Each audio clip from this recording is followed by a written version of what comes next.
Hey, design fans and friends. Today we're talking health and wellness with our good friends at ZGF, who recently completed a cutting-edge medical research lab for the Lundquist Institute for Biomedical Innovation in Los Angeles. I am super delighted to introduce you to Braulio Baptista, partner at ZGF and good friend, who is going to take us on a design tour of this stunning project and hear about the Institute, who right now are fighting for our health as we battle COVID-19. Hi, Braulio, how are you? Hi, Cindy, I'm well. How are you? I'm as great as can be expected. I'm so happy to see you. Braulio, when you were working on this project, did you ever in a million years think that this institute would be at the cutting edge of something that we desperately need right now? I didn't, because no one could have expected the world being in the situation that it is right now. But it's not surprising to me because they have been an institute focusing on biomedical research for several decades. And even though they've been housed in barracks from the 40s, they've been able to come up with some medical advances that have impacted the world of healthcare worldwide. You were telling me there's sort of a fun fact about the Lundquist Institute. Yes. The Lundquist Institute is a campus within a campus. The larger super block includes the Harbor UCLA Medical Hospital, which is in a historically sort of rough part of Los Angeles. And so it was a hospital that saw a lot of trauma cases, the ER. And so the doctors that worked in the hospital also work in the institute. And I forget the name of the doctor principal investigator who said, well, if we were able to provide care at the scene of an incident to these individuals, maybe they would have a higher rate of survival. And so this was decades ago, where at LA Biomed, they came up with the concept of paramedics, which is used all across the globe today. Wow, amazing. That's really amazing. And then now we're gonna go through this project, but at the same time, they're right now I understand they're in a phase 3 trial shot for, battling COVID. Yeah, they jumped on that right away. The building is really helping them do that because part of the goal, the mission of the building was to provide a multidisciplinary environment that allows them to work on real life solutions to real life problems. Right. So it involves bringing together computationalists that are looking at the DNA of the virus and running, all that data through the computer. It requires also regular experimentalist that are working in a wet lab environment. So the building is meant to bring all those people under one roof and empower that multidisciplinary environment to allow them to come about these discoveries that are so needed today. Yeah, I mean, Braulio, could you imagine, first of all, we know the power of good design, right? And being in a space like that, all those researchers, all those great minds, could you imagine if that was the place that ended up figuring out the vaccine? That would be unbelievable, right? That would be unbelievable. What gets me out of bed in the morning, Cindy, is the idea that through my work, I'm able to make a dent in the world in a positive way, and to imagine that in a facility that I had designed, Right. Something like that could happen is just really humbling and so satisfying. I know. I got really, really excited. Of course, we've seen this project and it is incredible. And then now to tie it into our life right now, it gives me chills, actually.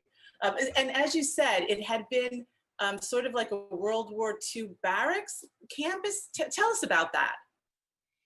Yeah, the barracks, I don't know, actually, I don't recall the reason why the barracks were there to begin with, but they were right next to the hospital. Right. The doctors at the hospital wanted some room to do some research, some medical research, and so the LA Biomed campus started that way. they had problems with raccoon infestations and feral cats, Oh my God. and to walk through that campus and think about all the things that they were working on. They're working on a sickle cell, a cure to sickle cell. They were able to develop these eye drops that help prevent eye infections in newborns, which is being used all over Africa. And so I hope that with new, state-of-the-art, cutting-edge facilities, Right. they can take that to an even greater level and continue their legacy of coming up with medical advances that impact lives all throughout the globe. So I'm sure that I'm sure they will, and we're like, God bless them. Honestly, God bless them. Okay, so absolutely. let's talk about design, because that's what we love so much, right? First of all, is this the first like real designed, cutting edge design building that they have on this campus? Pretty much. They have built some buildings since the barracks, but Mhm. those are actually now older buildings, and none to the Right. scale of what we were able to do, for them. They like the building so much that they just asked us to do a replica of the building, mirroring it across the sort of a new drive that's going to come down from Carson Boulevard. It will be Right. the main approach, and create a new sort of quad that will further impact a sense of campus and a sense of community to that area, which is so needed. That's so Um, funny, because I was thinking there had to be more, because in the notes you sent it said, lab one, the building one. So I'm like, MRL okay, one, so that yes, means yeah, there's a two coming yeah, up, exactly, which yeah. which is fantastic. Okay, so Yeah. let's get some stats going. It's a 4-story building. How big is it, and how big is the campus? It's not a big campus, and we just went through together with them, a sort of a master plan exercise, and there's room for about 4 similarly sized Mhm. research buildings like the one we just did for them, and um, and so it's not that big of a campus. They're not a huge institute, but they have incredible talent there, as we talked about, given their history. Yeah. And so for all intents and purposes, it is sort of a smallish lab building. Our lab projects tend to be much bigger than that. It's only a 20,000 or so square foot floor plate. Mhm. And the floor plate is designed around the concept of lab neighborhoods, where instead of the typically laminated, where you have a bank of open labs and then a bank of support spaces and then a bank of offices that are sort of laminated, the neighborhood plan is sort of taking all of that, cutting it up in sections, sort of turning them 90 degrees, and then creating these neighborhoods that have a greater sense of human scale. They're still connected by an internal sort of functional corridor. Uh-huh. So it allows, as research teams grow and shrink, for people to spill over onto another side and still feel connected. But the best thing about it is that we put the enclosed offices on the perimeter across from the inherently opaque spaces, which is the support spaces. And that way, the lab environment, which is internal, looks through an open office area towards direct daylight and the views of the outside, which greatly humanizes that space. And that's important given the number of hours that those researchers are spending in that environment. Right, exactly. Light. I mean, who would have thunk, right? That, All light. about light. And yeah, totally. Yeah, Yeah, yeah. so that's amazing, and I'm sure they appreciate it so much. I mean, when I see the images, when you'll take us through, but it's very residential, very hospitality and Yeah. feeling, which is so right on the money these days. In fact, all the amenity spaces, I don't know, Braulio, what do you think? The amenity spaces sort of remind me of what we're talking about right now for workplace. Like, are the new workplace spaces more like what we would usually call the amenity spaces? That's true. We work on a lot of healthcare projects. We work on with a lot of higher ed in institutions and all their institutions on these environments where the main focus is the function, right? Right. But I'd like to talk about the idea of purpose, because purpose involves both functional accommodation and human accommodation, because we need to be happy in the environments that we're going to carry out our work, and we need to be inspired. And so that's what the real promise of design is that we are inspired every day we're going to that environment, and that environment also helps us connect with one another. Right. Because this idea of cross-disciplinary research, the idea that, the spark for a new medical, cutting-edge medical advancement could happen inside of an elevator or by the water cooler. Right. Those are the kinds of moments that we want to harness, thinking about the day in the life of those people and how the environment can accommodate, both the larger intended function, but also sort of these micro movements that are important to that as well.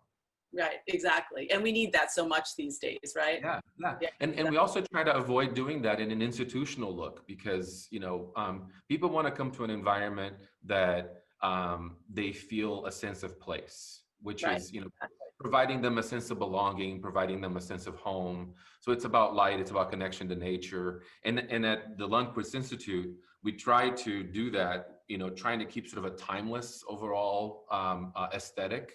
And if you notice in the photos, the base building is very simple. We used, a lot of light.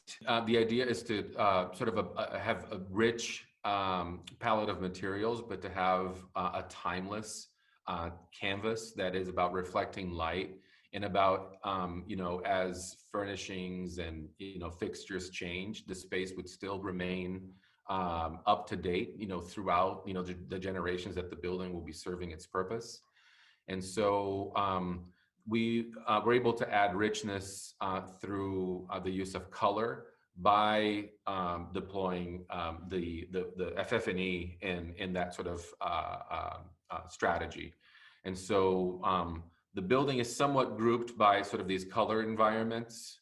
So there's a little bit of a wayfinding thing going on, with the ground floor being these tones of teal and turquoise. And then as you rise up the building, it sort of begins to attain tones of purple. The idea was to contrast both the lighter finishes and the wood finishes with something that was more in that family of sort of blues. And then there's like sort of deep cobalt blues up near the sky on the 4th floor in the executive suite. And so there's this idea of wayfinding, this idea of connecting to nature, the greener tones of the teal and the aqua on the ground floor help to bring in the landscaped areas from the outside into the building, and to reinforce that connection to nature, which is so important in creating that sense of place that I was alluding to. And that was it. It's a simple palette that's about thinking about the day-to-day life of people using the spaces, and thinking about the longevity of that space. Right. I mean, by the way, it's very edited. I love that. You're saying the use of teal. By the way, teal could go wrong really easily. It's gorgeous. It is gorgeous. And these backdrops also of concrete. You have this great graphic downstairs. Yeah. Is it metal? Explain that. It's actually a metallic acrylic product. But we have a graphics team that has been working with our design teams on developing environmental graphics for many of our projects. It kind of started with some of our athletics work. Right. I'm not sure if you ever saw. Yes, I have, and you've won many awards. Yeah, and exactly. Oh my God, it's like unbelievable that work is really like stellar. Right. Yeah. And so the some of the it's awesome to be a designer at ZGF, because I get to work on so many different project types, and things cross-pollinate. And I think one project makes another one better. Right. Thinking about, we did a courthouse in San Jose, and we were thinking about, how people will come to a courthouse very much like in a hospital, in a situation of stress. So thinking about how the environment helps to create, a calming effect on people, helps to de-stress. So really thinking about, the idea of human accommodation, again, going back to the notion of purpose.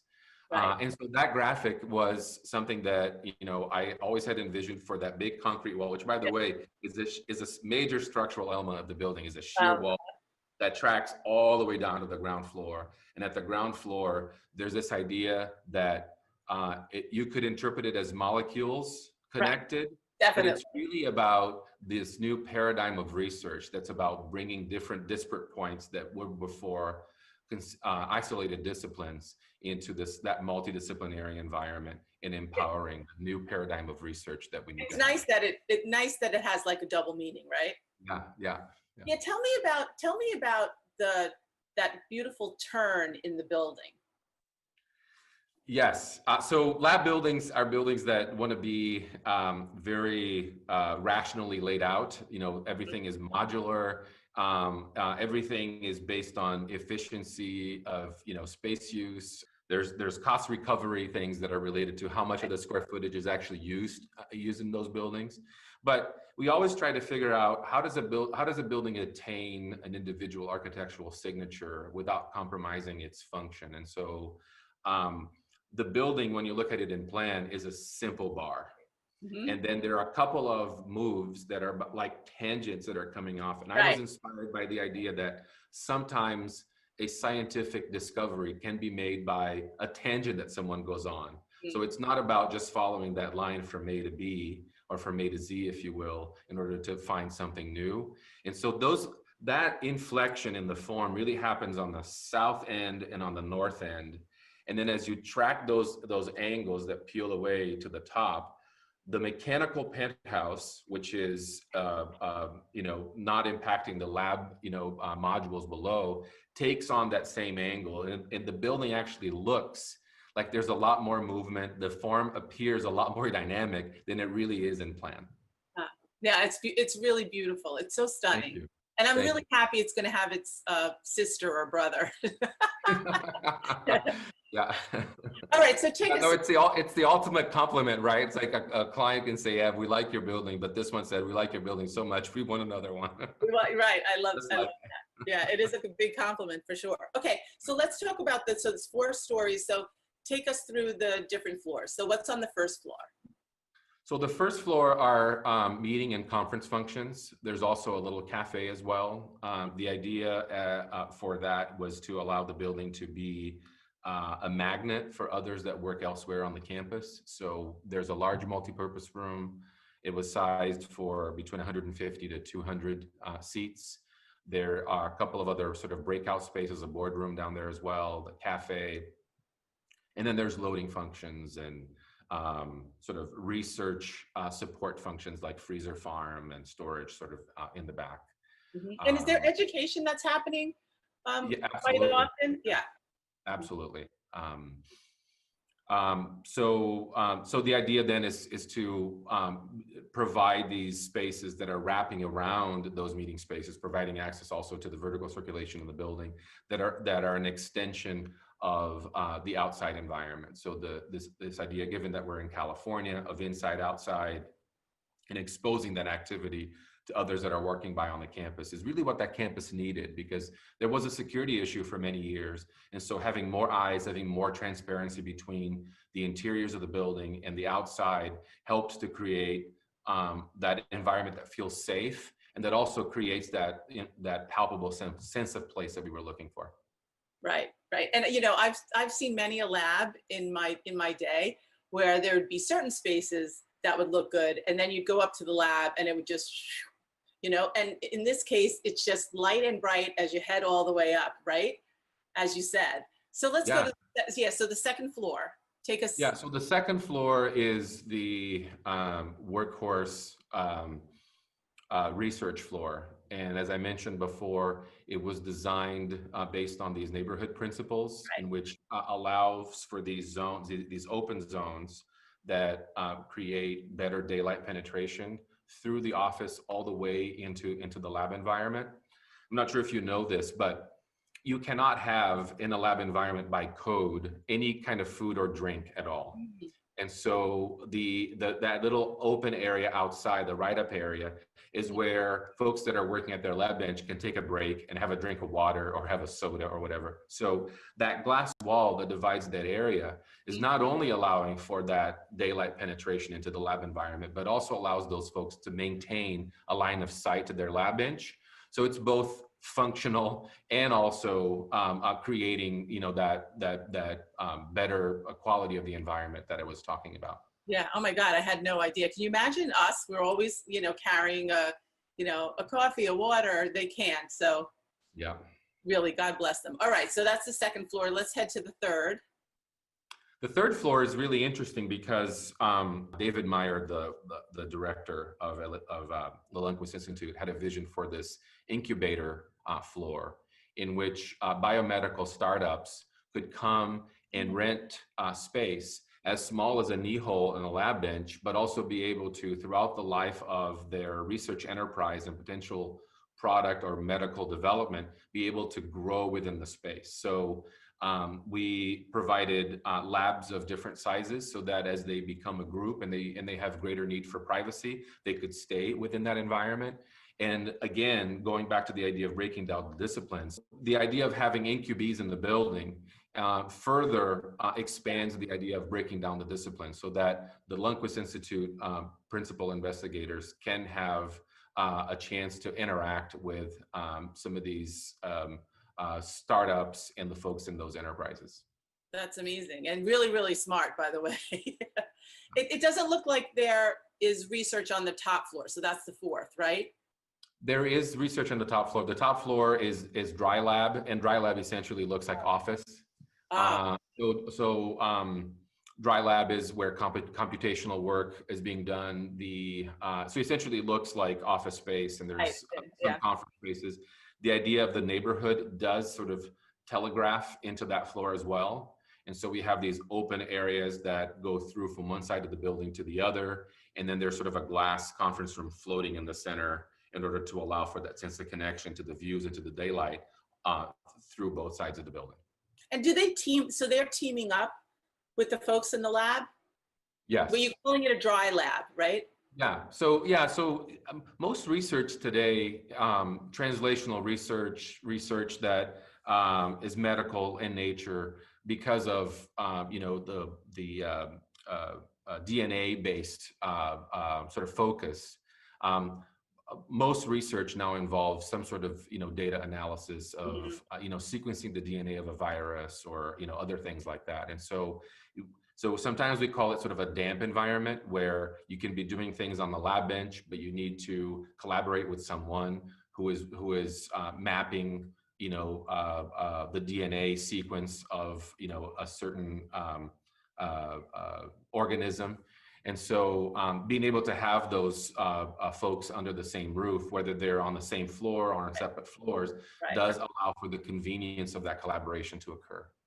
Well, we know it's a green building. So how green is it? And what does that mean?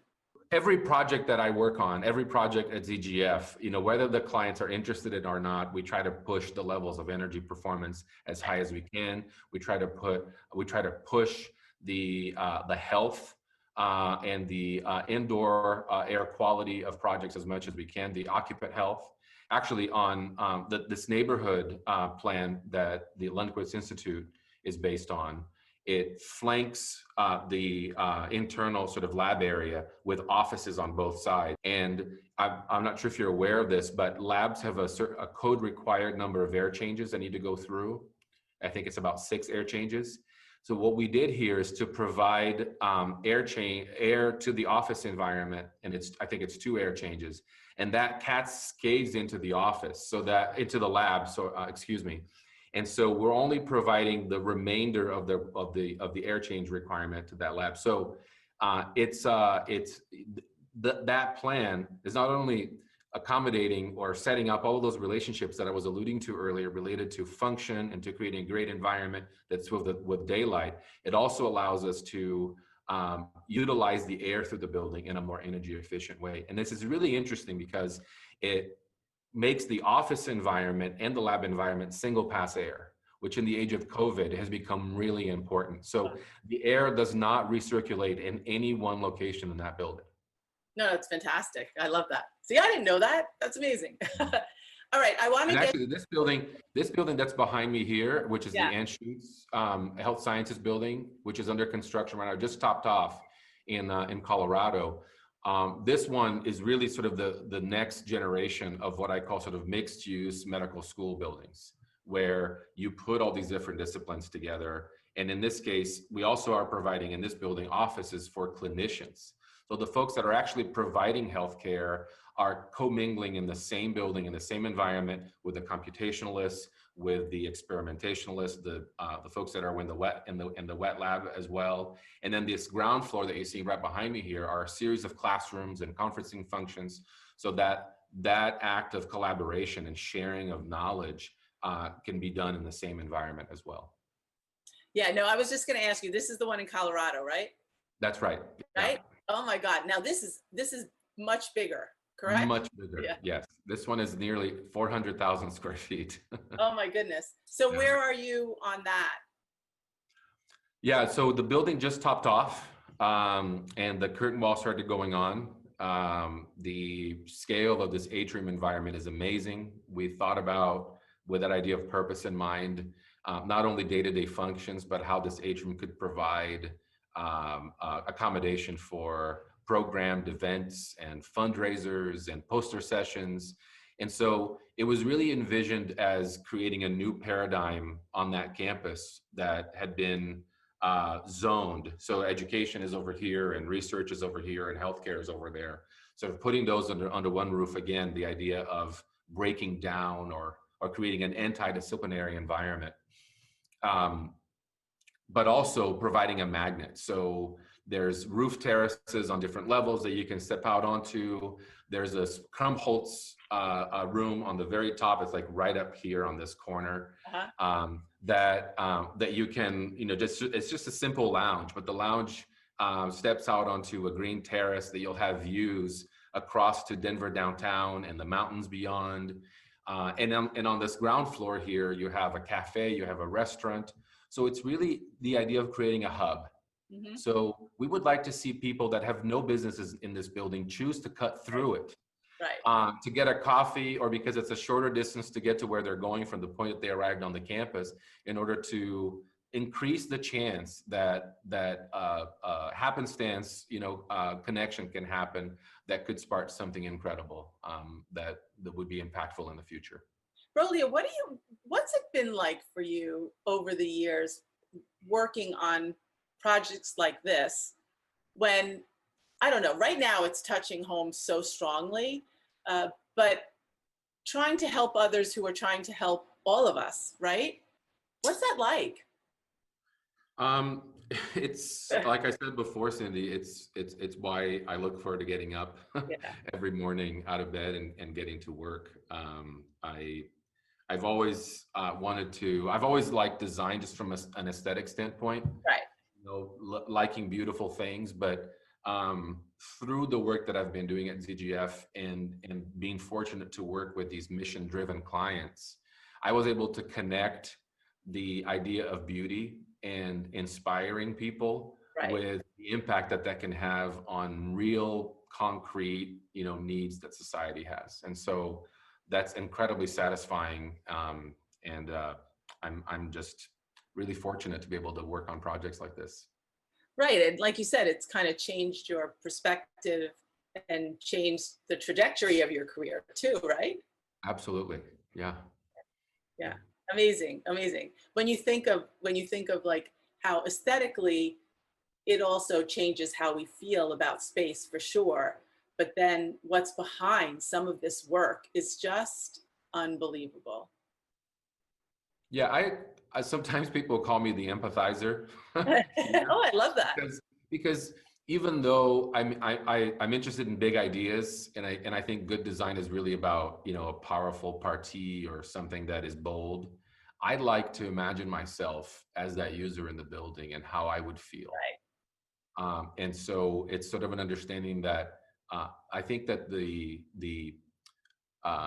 sweet spot in architecture is being able to link that big idea to the experience that you're trying to craft, and really focusing on the impact on the lives of the people that will be carrying out their work, or just walking by, that built framework that you happen to design.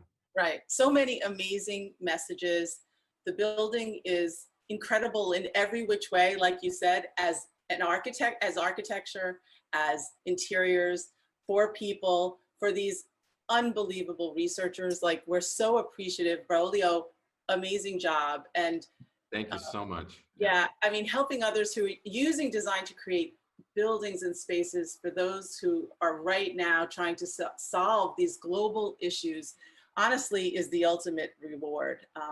I really want to thank you. I'm sending you virtual hugs because that's the only way Oh, to thank do it, you, thank you, right? thank you. Right? You And know, and yeah, and it's such icing on the cake to be recognized for the quality of the work that you're doing right, for that purpose. And right, so feeling like exactly. I have a small part of their mission is satisfying enough, but being recognized for that, it makes me feel really good too. So thank you so much, Cindy. Oh, absolutely.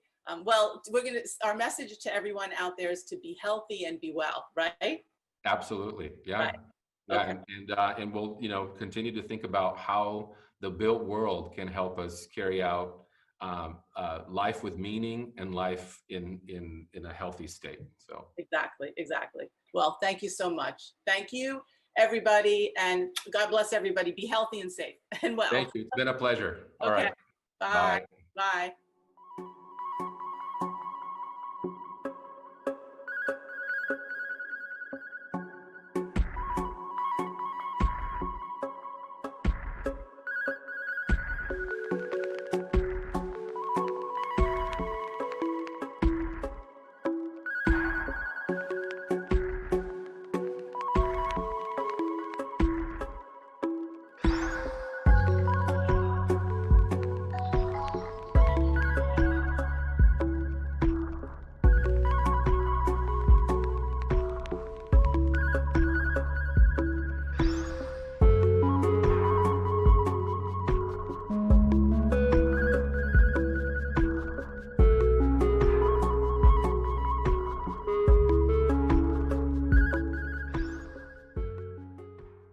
Hey, everybody. This is Cindy Allen, Editor-in-Chief of Interior Design. Today, we're talking about our beloved New York City and the Empire State Realty Trust, the very first commercial real estate portfolio in the US to achieve the WELL Health Safety Rating for facility operations and management from the IWBI, the International Well Building Institute. Wow. Included in their vast portfolio is the iconic Empire State Building, celebrating their 90th anniversary. Today, we chat with Dana Schenider, the Senior VP, Director of Energy and Sustainability for Empire State Realty Trust, to discuss what it takes to advance health and well-being in our buildings. Hi, Dana, how are you? I'm great, Cindy. Thanks. How are you? I'm great. So nice to see you. You too. So first, tell us a little bit about, so Empire State Realty Trust, we can call it ESRT. I know that's your lingo, right? Right. So tell us a little bit about ESRT and how big the portfolio is. Sure. Empire State Realty Trust has over 10 million square feet of buildings in the greater New York metro area. That includes 14 skyscrapers, very large buildings, and the Empire State Building, the most famous office building in the world. Amazing. That's a lot. Now, I know you go back in terms of being a leader in sustainability. It's been over a decade. Tell us how and why that happened. Sure. We have been a leader in energy efficiency and sustainability for well over a decade. Our leadership in this area really comes from the top. Our chairman and CEO, Anthony Malkin, is also the chair of the Real Estate Roundtable Sustainable Policy Advisory Committee. We do a tremendous amount of work on federal policies as well as New York City and New York State policies. So our goal is to demonstrate effective practice and then to bring that into effective, impactful policy. Tony Malkin is also the only owner who sits on the Local Law 97 Advisory Board. And we work together on the Commercial Building Pathways Working Group for Local Law 97. And as I'm sure many people know, Local Law 97 is the most stringent climate legislation for buildings in the world. It's passed in New York City in April last year. And so we are striving to continue our leadership with the new gauntlet that has been thrown, and to continue to prove that not only are these things technically possible, but there's also a strong economic business case for doing them. And that's always been our focus with energy and sustainability, is that there is a strong, to make a strong business case for investment in these initiatives. Now I understand, so the WELL Health Safety Rating, it measures 5 categories. Can you explain what they are? Sure. So the Well Health Safety Rating is under the International Well Building Institute. And WELL is known to be, for experts like me, WELL is always known to be extremely rigorous and very challenging in all of their requirements, and not only in what they require, but in the amount of documentation they require in order to verify and prove compliance. And so as one of the few third-party verifications that we participate in, this is one where we know that approval by IWBI represents true rigor in process. So the Well Health Safety Rating is a new rating system, and it measures 5 categories: cleaning and sanitization. It's a mouthful.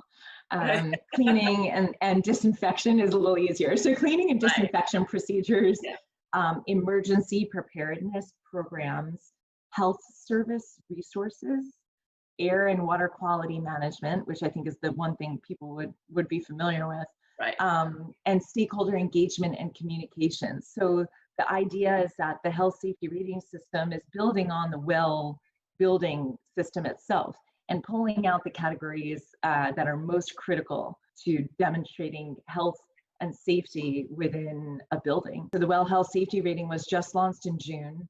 It's evidence-based. It's third-party verified for all new and existing building and space types.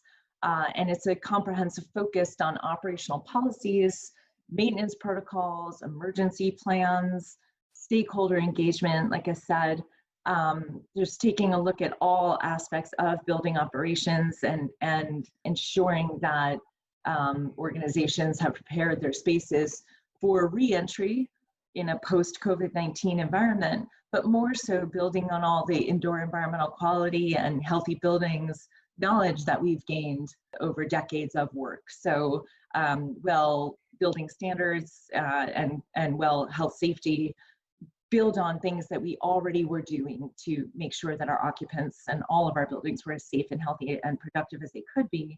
Now this is just an added focus on the rigor of the policies and also proving that they're in place and doing testing to get real results.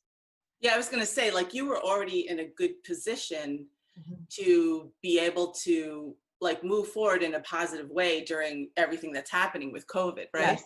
Yeah, unfortunately, right? Nobody wants to be dealing with a global pandemic. But yes, actually our work in this area for years did prepare us really well to deal with the emergency, unexpected condition of COVID-19, of a pandemic, which hit New York City first and hit New York City hardest. And New York City is the economic heart of America too. We actually immediately put together an internal group of experts at ESRT, and we met every single morning, 9 a.m. every day, starting in March, all the way through, I think July, actually. When I think back of where we were still meeting. And we met every single morning as a team to come up with what we originally called our wellness response.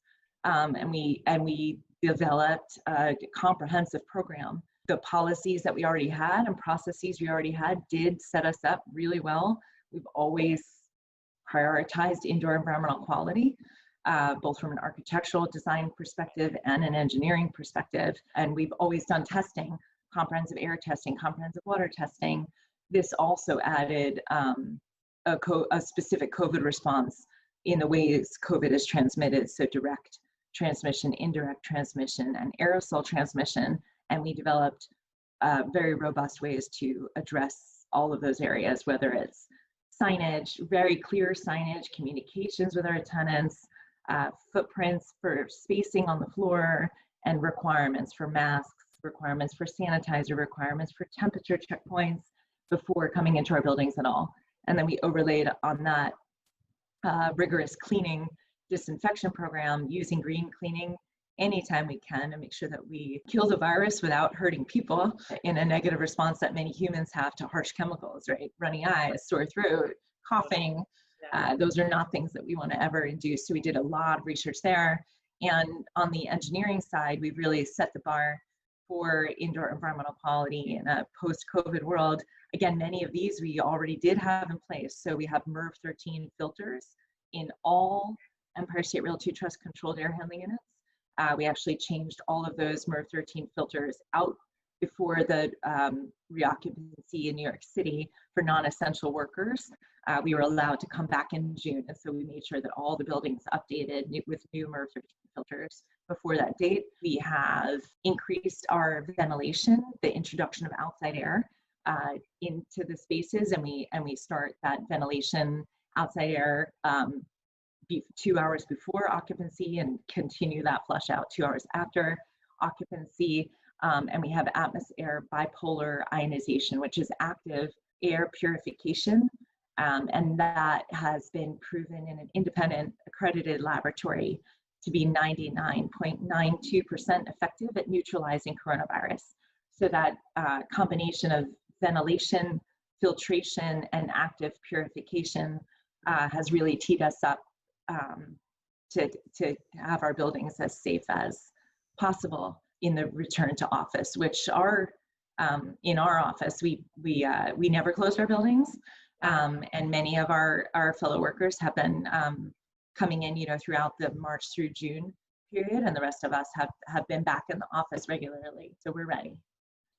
That's amazing. I mean, let's face it, air is such a big deal, and it's something that we never really had to think about before, and so all of those measures are amazing. That, as you said, like I didn't realize about the 99.92, the neutralization. That's really interesting.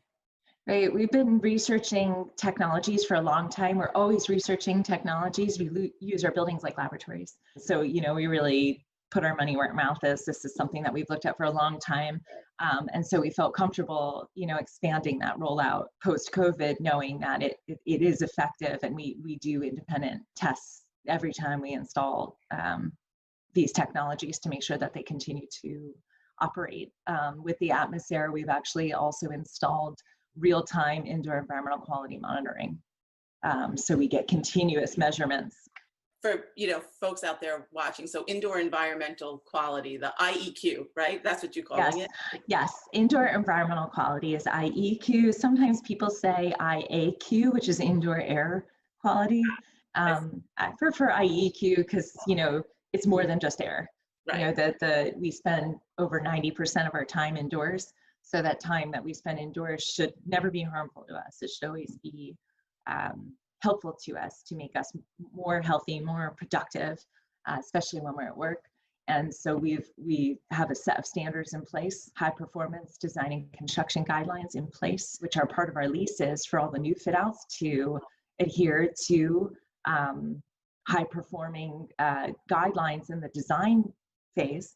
And that reflects, architectural design elements and mechanical engineering design elements geared towards sometimes being invisible. There are things you may not notice, but they're all geared towards not only a more energy efficient, water efficient, materials efficient space, but also a space that is designed to bring daylight, views, and clean, healthy air and water to the occupants in our buildings. And all of these aspects, materials without VOCs, they all come together to make people in our spaces invisibly more happy, more healthy.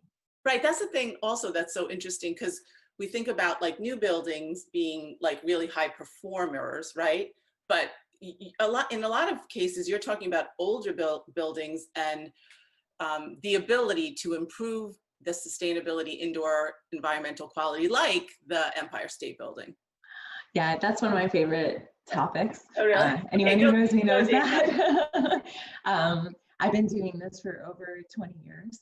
And the idea that existing buildings are the key, right? 99.9% of buildings are existing buildings. And while it's extremely important to continue to innovate and require new buildings and new build outs to be beyond efficient and healthy for people, obviously, to really make an impact, we must retrofit, right? Most buildings are already here, and I think 80% of buildings that exist today will be here still 50 years from now. So the special sauce, the key to creating healthy environments for people, and also if we're ever going to get close to 80 by 50 or 40 by 30 emissions reduction targets that are part of Local Law 97, it's critical that we continue to invest in existing buildings.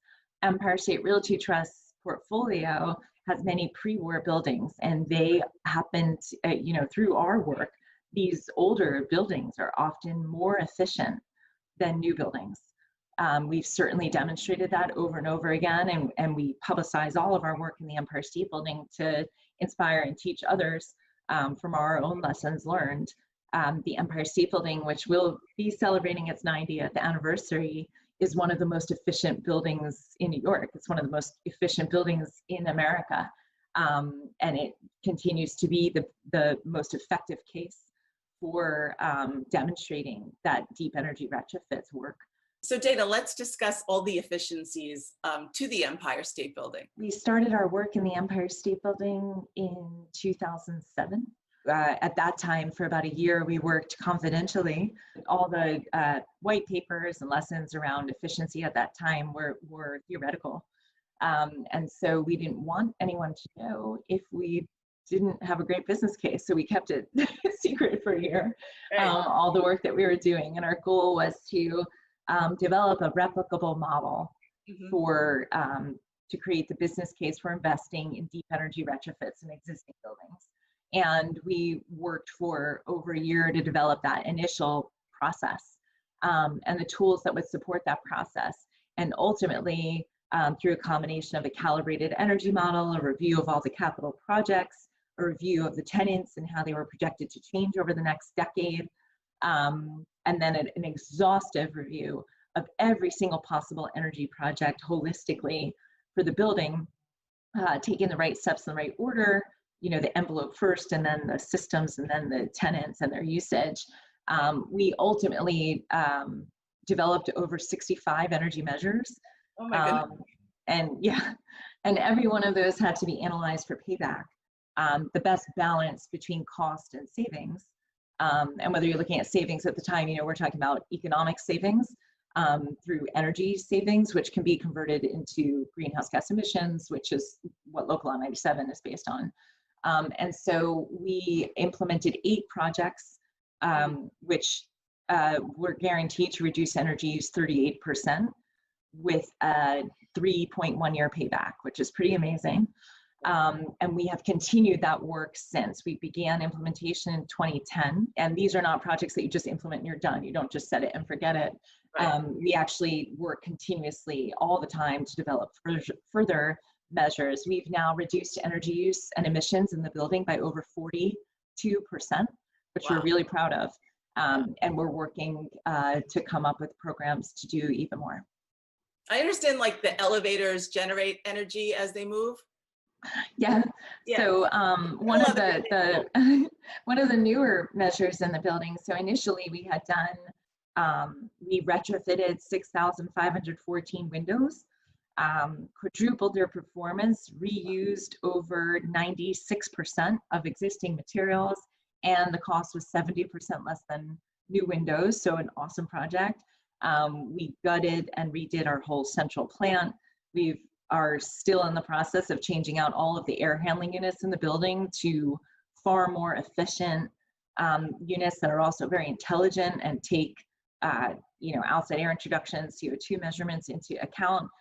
When we began, we had over 650 air handling units. So that continues to go as our tenants change in the building. And we've done a tremendous amount of work with the tenants on lighting, plug load, and HVAC reduction in their own spaces. Tenants drive over 65% of energy usage, so that partnership is huge. We have the largest wireless BMS in the world, lots of projects. And one of the more recent projects was the largest elevator modernization in the world. We modernized over 68 elevators in the building, and we partnered with Otis on that, and they have regenerative braking. So they actually generate energy that they use as they brake. That's amazing. And then also something super efficient LEDs. So you're doing something with that for the tower lights, right? Yes. So like I said, we started the work in 2007, but it has continued. So a few years ago, we changed out all the tower lights. The iconic, beautiful lights that everybody sees are now all LED, super efficient. And they also give, I forget the number, millions of different color combination. So Okay. we're able to put on pretty incredible light shows. And another unique feature of the Empire State Building, obviously, is the observatory. As the observatory has reopened, we were allowed to reopen as of July 23rd.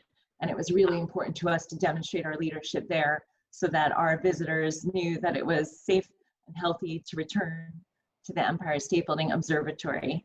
We have all of these measures in place in the observatory for people to come back, and having the WELL health safety rating for the entire portfolio, including the observatory, sets the bar for cultural institutions and all the incredible places in New York City. So we're ready for everyone to come back and visit our observatory, and we're ready for everybody to come back to work across our portfolio. Amazing. It says here something, the improvements have slashed carbon emissions from operations at the building about 40% in the past 10 years. That is pretty amazing. Yes, I'm really proud of that work. Yeah. And it's not only the reduction that we've achieved, it's the fact that the payback is so strong. Mm-hmm. And so we proved the payback on the base building side, but we have also, one of our biggest lessons learned is the critical partnership between landlord and tenant. And so in the work that we do with our tenants, we've also proved that investing in super energy efficient tenant fit outs is also critical. And that also demonstrates the same kind of payback, generally a 2 to 5 year payback. And that yields, 20 to 57% energy reductions on the tenant side.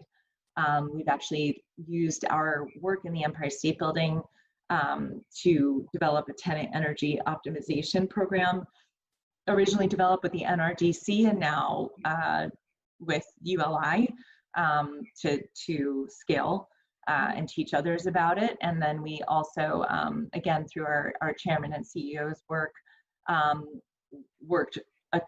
did a lot of work with Congress to have the Energy Star for Tenant Spaces launched as an EPA program, and it was passed unanimously through Congress. So that's also in itself highly unusual. So we're using our own experience to hopefully move the needle for others as well. Yeah, that's fantastic. You gotta pass it on, right? You gotta pass it on. So I know that if we're the only ones that do this, it won't make the difference that we need made. Right, exactly. Now I know that you work with a lot of our friends, a lot of architect firms and engineers in our business. Now we know Buyer Blinder Bell. You're very connected them with the Empire State Building, of course. But there are other firms, like I'll name a few and then you tell me a couple of the buildings. So Cook Fox are good friends, right? Yes, of course. We love working with Cook Fox, and they're also one of our tenants at 250 West 57th right. Street. They worked on the Lutron showroom, right? Yes, they did. So Cook Fox has done incredible work in sustainable design. And so having the opportunity to work with them as a tenant, being their landlord, it's just a gorgeous project. Their space is, it epitomizes our tenant energy optimization work and our work with wellness and indoor environmental quality. And they really have epitomized, the highest standards. They do have an advanced Lutron system, which is our performance spec, is the new Lutron Vive for all of our tenant spaces, and Cook Fox is no exception. They were a great partner because they wanted to try everything that we had in mind for a super high performing space. And then they took it to the next level on the wellness piece with some of the things that we can't always tell our tenants to do. So we might talk a lot about, using low and no VOCs and no materials on the red list. Cook Fox really took that, the design aspect to a whole another level. They have beautiful functioning gardens on their setbacks. So people use that outdoor space. And they have vegetable gardens and apiary, wildflowers. It's a great example of what you can do, again, in an older building and have one of the most efficient, most healthy spaces in New York. Yeah, that office is something else, right? It really, I love it, yeah. It really, really is. Yeah, it's a great example, and we're so proud of them. Good on you, Cook Fox. All right, so let's see another one. OGCP. What project is that? One Grand Central Place is another one of our buildings, another historic, iconic building, and it's right across the street from Grand Central Terminal. And we have some stunning new tenant spaces in that building as well, actually across the portfolio. Beautiful new tenant spaces like ICAP, and they're, you know, 2-story, open, airy, super technologically advanced, beautiful architectural spaces that I think you can only design sometimes in these older buildings that are just so well built to start with and have so much character. It really gives architects a lot to work with on the interiors. Yeah, and another project is with studios, right? You're working with them. Sure, they work on a lot of our different projects. I don't usually call out specific architects and engineers because throughout the 10 million square feet, we work with so many wonderful architects and engineers. It's just, I'll be politically correct. Give them a shout out. Yeah, of course. Yeah, we've worked with studios as well. Yeah. And they've done work with our tenants too. Oh yeah. No, I have 111. What project is that? Oh, 111 West 33rd Street is actually where our headquarters are. And we have some incredible, beautiful tenant spaces that have been designed and built there as well, all of which meet and exceed our high performance standards. So our headquarters at 111 include all of the high performance guidelines. It is an Energy Star for tenant spaces, charter participant, a charter tenant. We were awarded that certificate. We have all of the ventilation, MERV 13 filters, atmosphere, air purification throughout our space, all the healthy materials, daylight and views, open plan. So a tremendous amount of work was done there. And then we have some incredible tenant spaces who have done the same. So Nespresso's space is also very advanced from an energy and sustainability perspective. We're even working on compost pilot with them, which has been a lot of fun. The Michael J. Fox headquarters space is in the building, which is another beautiful example of a healthy, sustainable space. Obviously, healthy environment is extremely important to the Michael J. Fox Foundation for many reasons, and it's part of their mission. So it's incredible to see what you can achieve, you know, having a super energy efficient, super sustainable, very healthy space. Some of these spaces are also some of the most beautiful, stunning, efficient and comfortable spaces, so you don't have to sacrifice. But we are happy with all the architects that work throughout our buildings. You've been doing this for a long time, right? And yes, we're in a pandemic and we want to get back, and you're doing all the right things. What are some things that you've learned and maybe that you could just pass on to others? I think that one of the most important lessons we learned is the importance of a tenant-owner partnership. You know, neither of us can do it without the other, and this type of work saves everybody money, makes the spaces healthier for everybody in them. So it's really a win-win. The more we can partner together to achieve the goals of energy savings, water savings, using healthy materials, encouraging daylighting and views, and investing in indoor environmental quality, you know, doing the things that I talked about, ventilation, filtration, purification, and not introducing the contaminants to start with. These are things that are extremely important, and we've proven that the business case is there. So, you know, you can get your payback and also have a super healthy, beautiful space to inspire your work every day. Yeah, you know, it's so true. You need to have collaboration. Without collaboration, you're just alone on an island, which happens to be New York, but you know. Yeah, which we are on an island. Yeah.